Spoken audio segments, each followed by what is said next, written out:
I cuss because I'm really trying to get down that same stripper pole that Lil Nas X went down to see the devil that one time in that video. So I have to keep going. Be advised.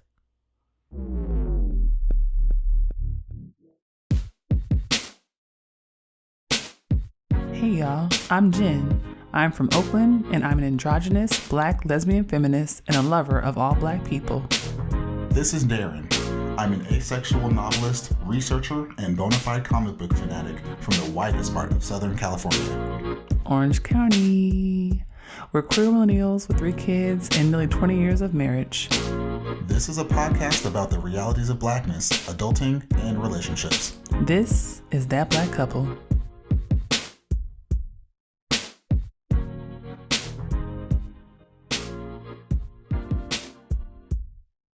Hello. Hello. I feel like we're a little bit rusty. It took us a long time to get started. 4th time's a charm. 4th time's a charm. This is take 4. Okay. This is episode 4. Oh, that's nice. It's episode 4 and take 4. Yeah. Season 7 of That Black Couple. We are talking about food insecurity and food as medicine. I'm excited. Are you excited? I'm so excited. My energy is up because this is something that really needs to be discussed, and it does not get discussed enough. I agree. I'm drinking peppermint tea with probiotics in it. Yeah, because you're fighting a little bit of cold. Don't tell people my business. That's okay. If you hear a little scratchy, if you hear a little ASMR, I sound like a frog. I sound my throat is awful. I'm wheezing. This is bad. People pay money, you know. All I'm saying is everybody go out there, get your COVID boosters and your flu boosters. I've been testing for COVID. It's coming back negative. So I probably have the motherfucking flu. Probably. And anyway. But because you got the flu shot, it's not as bad. It's not as bad. Sure. But also this cough is disgusting. It's terrible and it's not fun. I hate this. I'm a Virgo. I don't like germs. I don't like being sick. I got things to do. I'm busy. This is my pilgrimage month. Mm-hmm.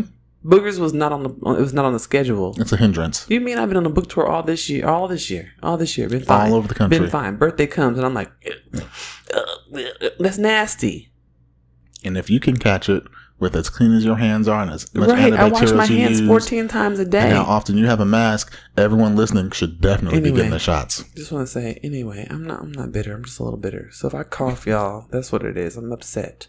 Have a seat. This is That Black Couple. I'm Jenn. I'm Daren. Before we get started, please make sure you follow us on, not X. We're moving away from X. I think we're going to move from X to Substack. So you stay tuned for that. Fuck X. Coming soon. Don't look for us on there. Instagram at That BLK Couple. On Facebook at That Black Couple.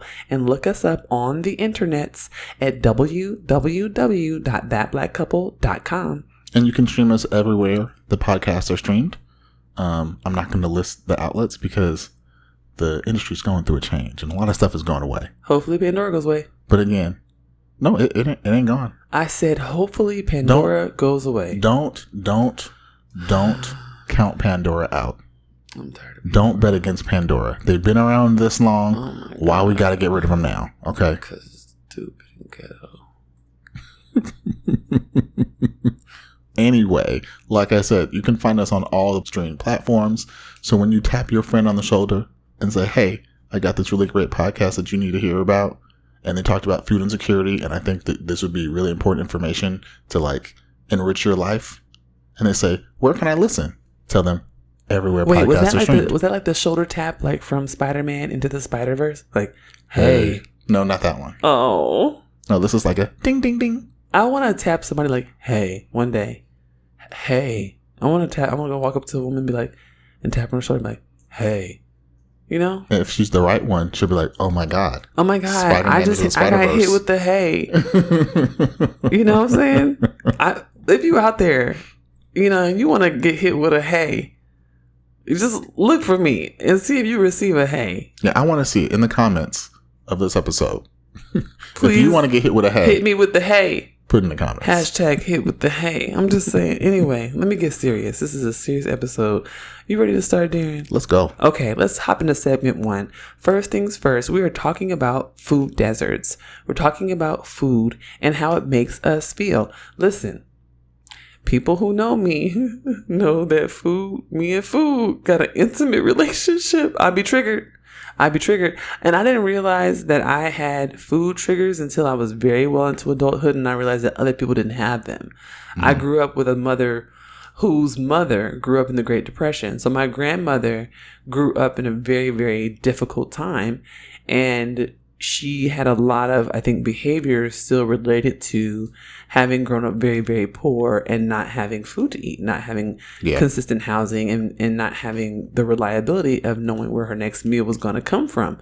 And so a lot of those behaviors she imparted to my mother. So my mother was very intense about food growing up. We couldn't waste anything.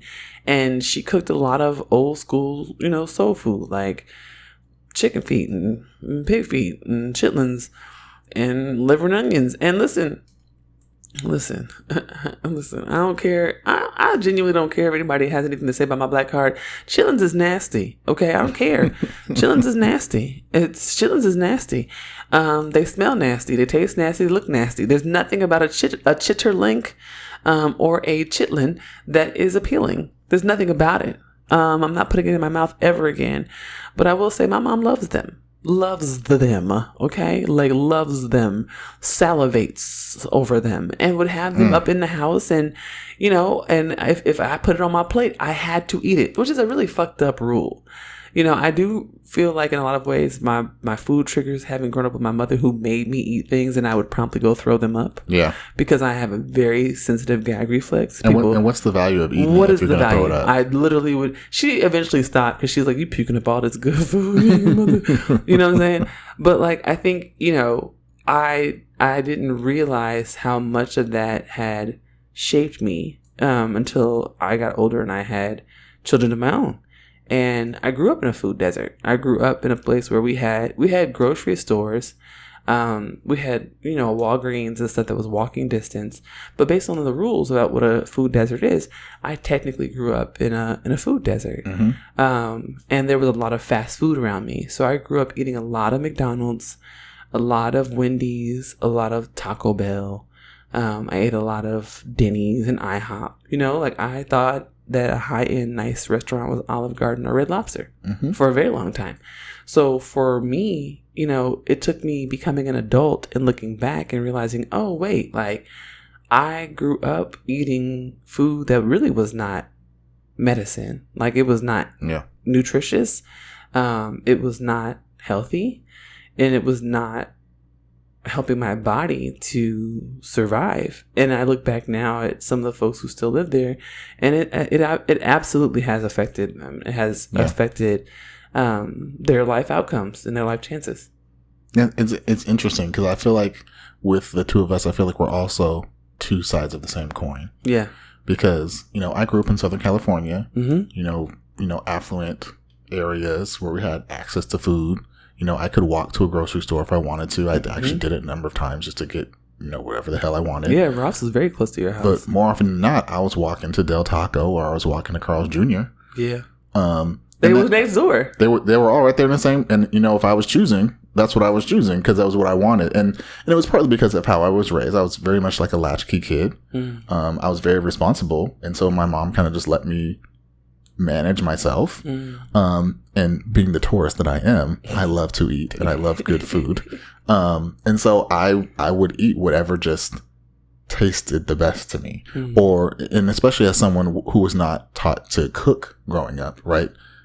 What was I going to do? I was going to go get French fries. I was going to go get a big, juicy, nasty burger because it tastes good. The salt, all those savory things did things to my taste buds that was like, this is good. We should eat more of this. Yeah. Right. And it took me growing up, moving out, meeting you, learning how to cook to kind of get to a place where I could get that same enjoyment out of food that was also good for me. Yeah. And I think that was a big turning point for me when I realized, oh wait, I am fully capable, not just of cooking food that's edible, but cooking food that's hella fucking good. Hella good. That's going to be way better for me, way more filling for me. I won't feel like shit afterward. Yeah. Right?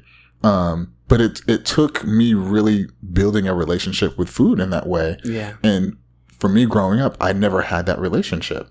I never had a relationship with food that was like a positive one. It was like, I'm hungry, put food in mouth. Yeah. I'm thirsty, this is like one of my great shames. I'm thirsty. Get a 3 liter, not 2, 3 liter bottle of soda and drink the whole thing. That's disgusting. It's disgusting. It's pure sugar. Or, one of my other great shames, like, oh, you're home by yourself. Something sweet would be nice. Let's go get, powdered country time or powdered Kool-Aid. Disgusting, Daren. And just put that straight in my mouth. Like, why do we need to mix water with it? Oh, man. What we really want is the sugar. I'm proud of you for admitting that on the record, because Listen, that's not who I am anymore. Okay? It's not. I've grown and I've changed. I've become a better man. You put it on tape, and I'm impressed. You've grown. Because that's what it is. Like, it was not having a good relationship with food and not having any conscious thought around food. Yeah. Right. And just, again, like I said, what tastes good, what feels good, what fires the receptors in my brain. Yeah.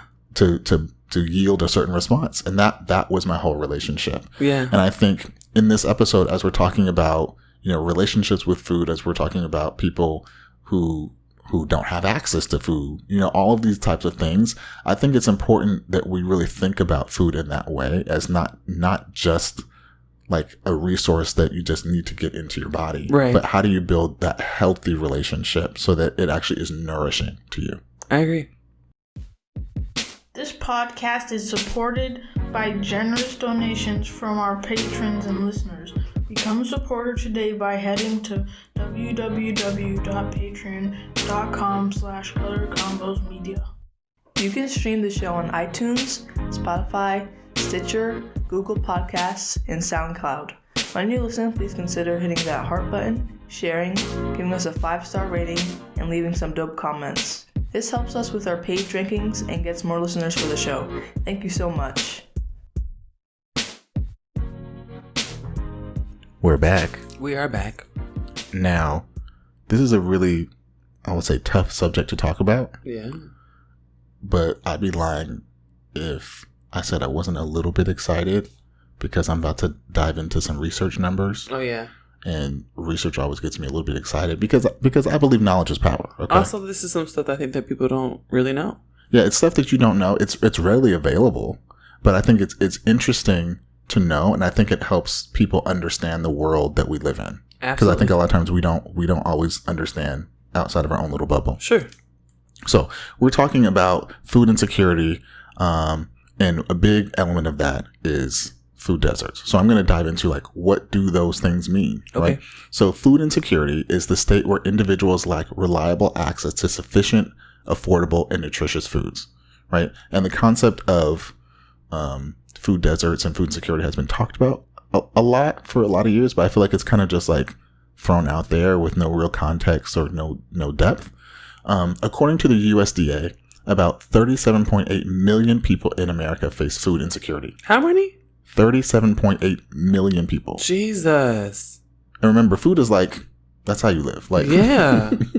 And if that many people are just concerned of like, how am I going to get food? That's a big problem. That is wild. Now, when you think about a food desert, a lot of people, talk about it as, oh, that's where you just don't have stores or there's no fruit or vegetables available. But this is the part that I really am excited about, because the USDA has really quantified these things. Yeah. And they've done a lot of work to kind of define what these things are, figure out where they are in America, and there's a lot of information about it. I promise you I will not bore everyone by going way too deep down into that rabbit hole, but I am going to cherry pick some of the most interesting stuff. Okay. So number one, first, the USDA defines a food desert as a low-income area that has limited access to affordable and healthy food. And it figures out what qualifies as a food desert in a couple different ways. Number one, it looks at a poverty rate. Mm-hmm. So the poverty rate in a certain area has to be at least 20%. That's very high. 20% is high. Yes. Right. And that's the other thing. I'm glad you said that, because as I talk about this, remember, basically everything I'm going to say, like, it's a high bar to get to qualify. Absolutely. So even if you don't fit the bar, that doesn't mean that things are great. Number one. So yes, first thing, poverty rate. Second thing, they look at median family income. So the area has to have a median family income that is less than 80% of the state or metropolitan area median family income. So the poverty is high, the income is low.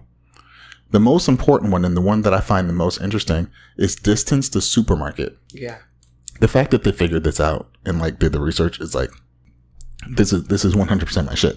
And so what they said, if it's an urban or a suburban area, a food desert is defined as a low income census tract where a supermarket is at least a mile away from you. Okay, a low income census tract. Yeah, and that's what a food desert is. The first unit of analysis. Yeah. And then you have to have the supermarket be more than 1 mile away. Right. And when I first read that, I was like, oh, that's not that far. But then I thought about it. We're talking about suburban and urban areas, right? Yeah, absolutely. That's actually really far. That is far. Like, if you lived in New York City and had to walk a mile to a store, absolutely, that's hella fucking far. And then also in areas, I think about Syracuse immediately, where a lot of areas are separated by freeways and freeway overpasses that you actually can't traverse unless you walk around in some weird way. Like, that's really far to walk. And I immediately realized that's really difficult to get access to food. But remember, that is urban and suburban areas. They said in rural areas, a food desert is defined as a tract where you have to go over 10 miles to find a supermarket. Jesus. And I realized, damn. I ain't walking no 10 miles. Well, I mean, at that point, you're not walking, right? I know, but it's a rural area, but even then, you got to drive 10 miles. Still, 10 miles is hella long. And when you think about that, just visually, 10 miles from your house, in a some circle. People do walk 10 miles there. I know. I'm just saying. Some people, that's a morning jog. Right. But I'm just saying, like, 10 miles, if you draw a circle around your house of 10-mile distance all the way around, and there's no store, bro, that's a lot of land with no food. Absolutely not. And so, as I've been saying, they created these things called low access census tracts, taking all of those things into account, and they kind of went across the U.S. and figured out where all those areas are, and then they did research on those areas. And so we then know what the most food insecure demographics are. When you look at household composition, it's single mother households. Of course. When you look at race, number one is going to be Black households. Of course. Followed closely by Hispanic households. Mm-hmm. When you look regionally, they're mostly going to be in the South. Wow. You want to get down to it a little bit more? About 1 out of every 5 Black households is situated in a food desert. Oh my gosh. 20%? 20% of Black households are in food deserts. Oh my gosh. That's a lot. I mean, it makes sense. I'm sitting here looking at you, and I grew up in one. Yeah. I grew up in one. But even then, remember, like I said, the majority of these households are going to be single parent Black households in the South. Wow. Which is insane. Wow. Right? The South is where there's also a lot of farming. So it's kind of like when you then don't have access to food, it's kind of bizarre. But more importantly, you're living in these food deserts. Like, what is the impact, right? And one of the big impacts is undernutrition, mm-hmm. and that's the lack of proper nutrition, usually caused by not having enough food or not eating the right foods, right? To give your body what it needs to grow and be healthy. And this could lead to stunted growth. It could also lead to stunted intellectual development in children. Wow. Right. So it's one of those things, like when we talk about things going down through the generations and things being passed down and these curses and like of these institutional things that we have to fight against. Yeah. Right. This is one of those pillars, right? Absolutely. Not having access to food, it stunts your ability to grow, to think, to achieve. And then you're faced with a world where the deck is already stacked against you. Absolutely. And then we're not even talking about environmental factors. Absolutely. We're not even talking about like policing. Like, there's so many other things that then come after that. Absolutely. This is why it's so dangerous to Black, Latinx, brown, poor families, especially single mother households that rely on welfare to ensure that their families have what they need. When we have white folks, usually wealthy ass white folks who have never had to live on a $22 a day salary mm-hmm. to feed themselves, telling them what they should eat as if they have any clue what that's like. That's why it's so dangerous, right? It's like, first of all, these are people who are completely out of touch with what it means to be poor. It's actually very, very hard and very expensive to be poor. Even when you are on any type of family aid or support, it's really hard to do. Mm-hmm. Right? The state makes it hard. They disincentivize relying on those services. And then when you do, all the stigma and shame associated with it makes it actually hard for you to actually move in the world freely. So you're a target. You're a target of legislators. You're a target of local city council members and other folks who just have negative ideas about folks who are welfare recipients. But then you're a target from community members too, right? So it's like, it's not a safe thing to do. The idea that people really want to just use, the state welfare to survive is actually quite funny, right? I've never met a comrade or community member who was like, yeah, I'm so excited, y'all. I'm so excited. Everybody, guess what I need now? Welfare. Like, nobody is saying that. Nobody is excited about that. So I think this is actually really helpful for me thinking about when I was growing up, because this explains why so many of us were at the corner store. This is why we were at Walgreens, and this is why we were at the gas station. And then what you end up having is this kind of surveillance at those locations, because people are nervous that, oh, these black kids in here are going to rob us, or they're worried that you're there for the wrong reasons, to sell drugs or do something illicit, when also you don't have anywhere else to get food. Yeah, that's where the food is. So now you're getting Fritos and a pickle, right? That was like my main diet one summer. That's the summer I got all them cavities. Yeah. I know. But yeah, you're getting Fritos, a pickle, and a popsicle, right? Because there's not a grocery store. So you hungry, where you going to go? We had Burger King and the corner store. That's it. That was it. And the pizza place next door that sometimes was open and sometimes wasn't. Like, the food places wouldn't even deliver to my house because they would get robbed. So where are we going? Where we finna go? People need to eat. We're going to Burger King, or we're going to the corner store. You know what I'm saying? I think the thing that really helped me growing up, because I did grow up in a single mother household. My mom, I think because my grandmother had been so hard on her about food, tried really hard to provide me with a different perspective and a better relationship with food. And I also just had I always had a bougie taste about everything. Like, I wanted to come home and eat a bag of salad.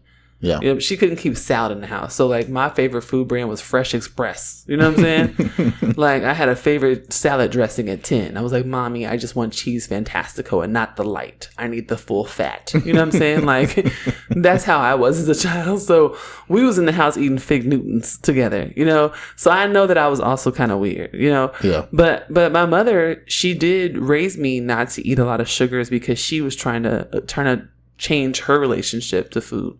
Yeah. So she modeled that for me. There weren't a lot of cookies in the house.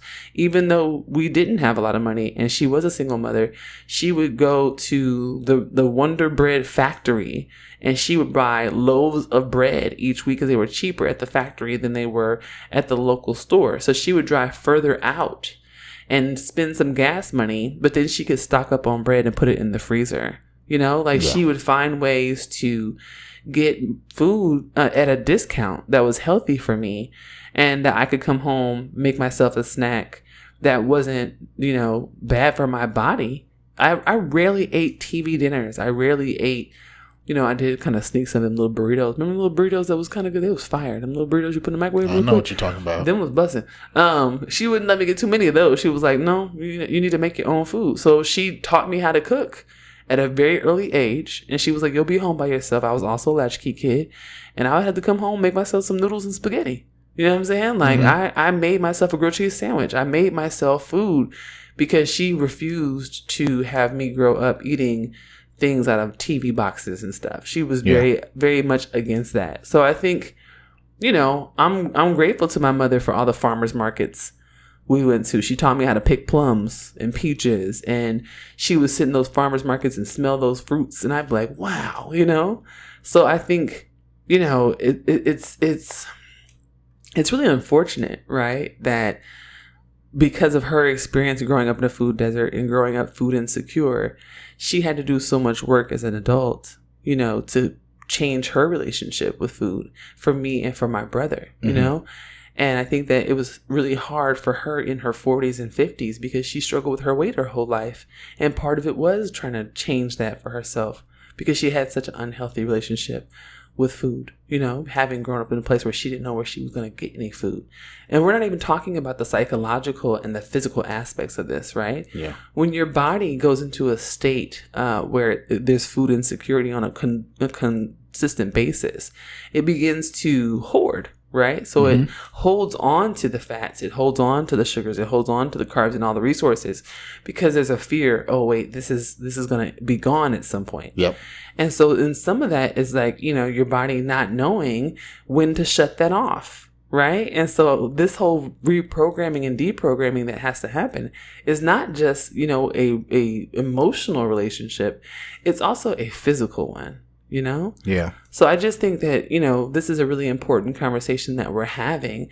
The idea that food should be something we build a healthy relationship with. But I think that the data that you provide here also reveals for us that sometimes we have to go back to our childhood.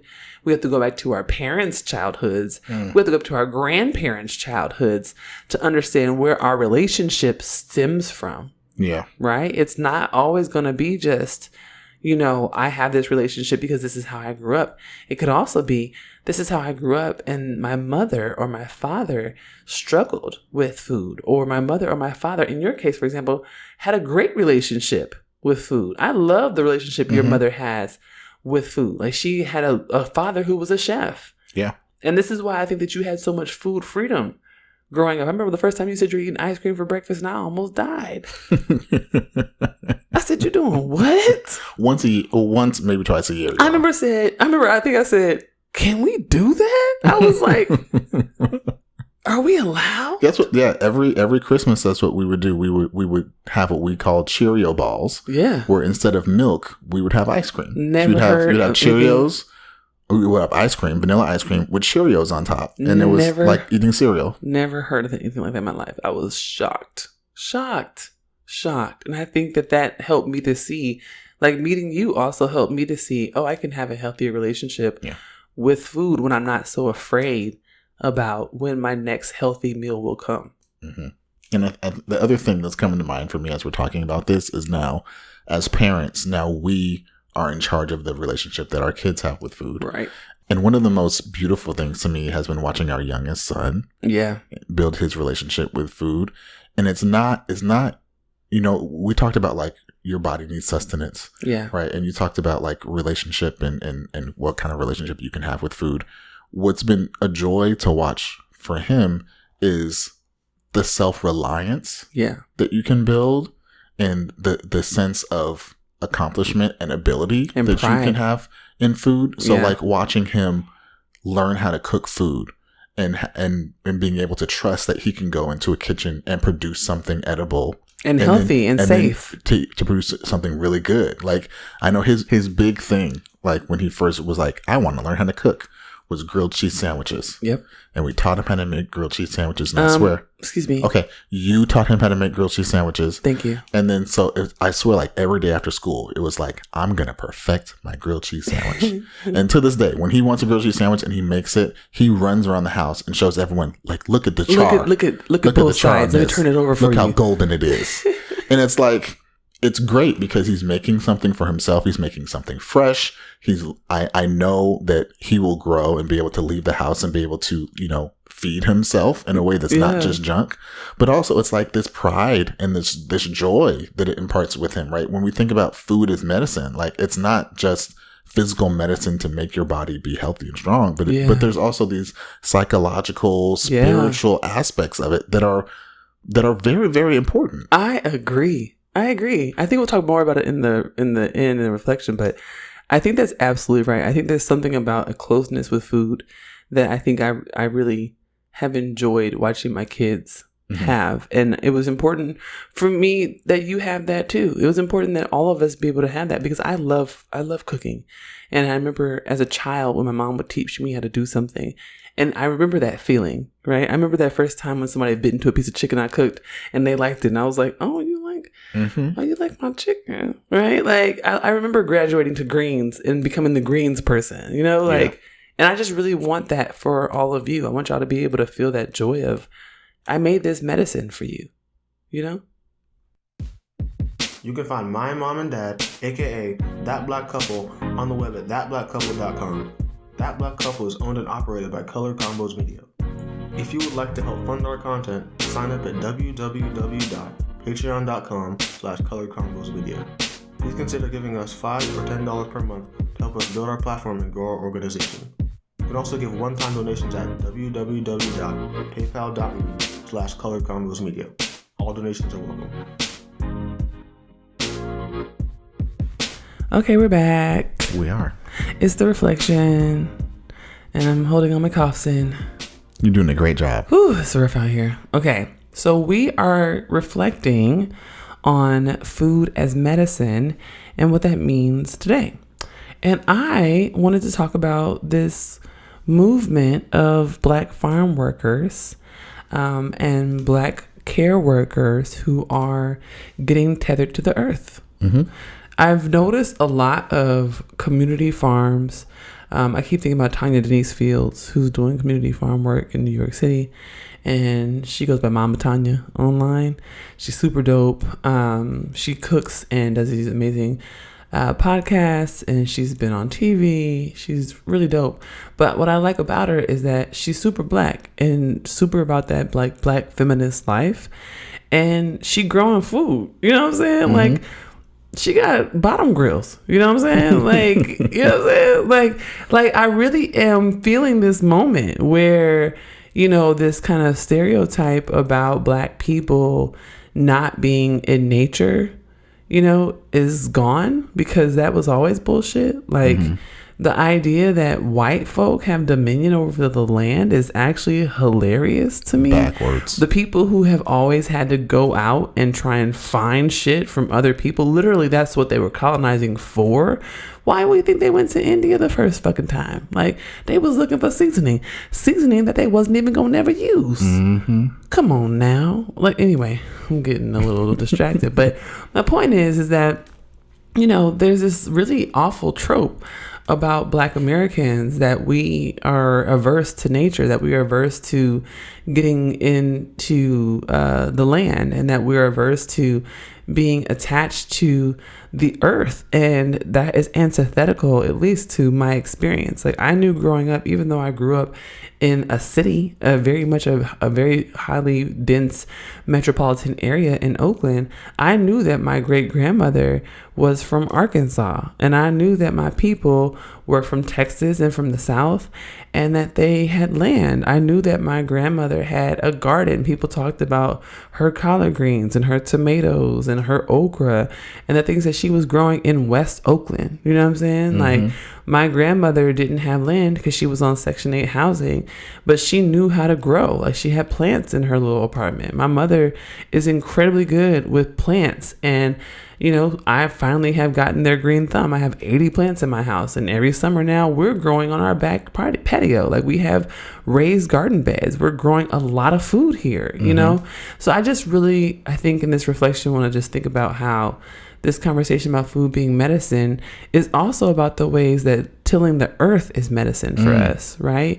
Getting back to the land and reclaiming that part of ourselves, that's also medicine. I was talking to my therapist about this a few years ago when I got my first couple plants in this house, and she was like, that's great for you. She was like, there are so many benefits to, you know, planting and putting your fingers in soil. Like, our bodies are programmed to release certain chemicals that help relax us and to manage our depression and our anxiety when we put our feet in grass and our fingers in dirt.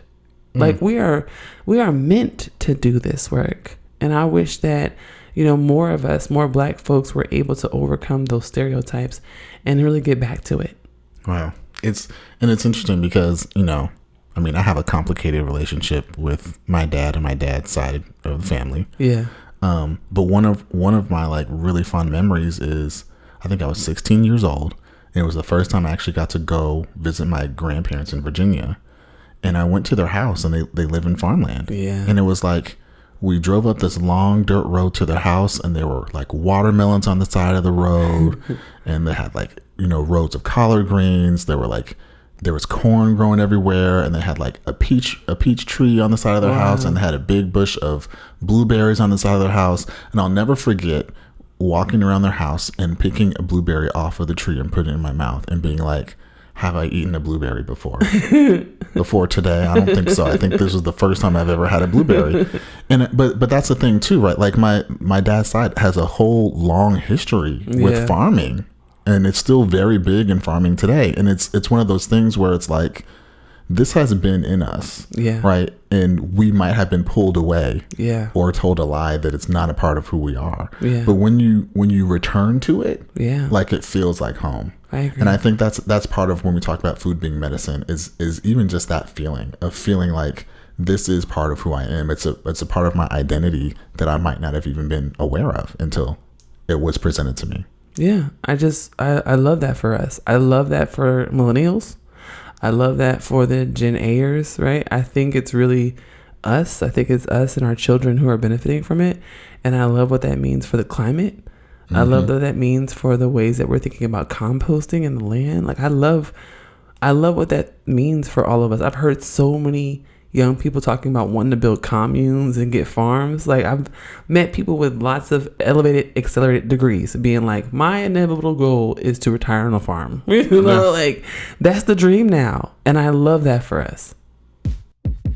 As always, if you have questions, comments, or concerns, or you just want to tell us how great we are, email us at thatblkcouple@gmail.com. Bye.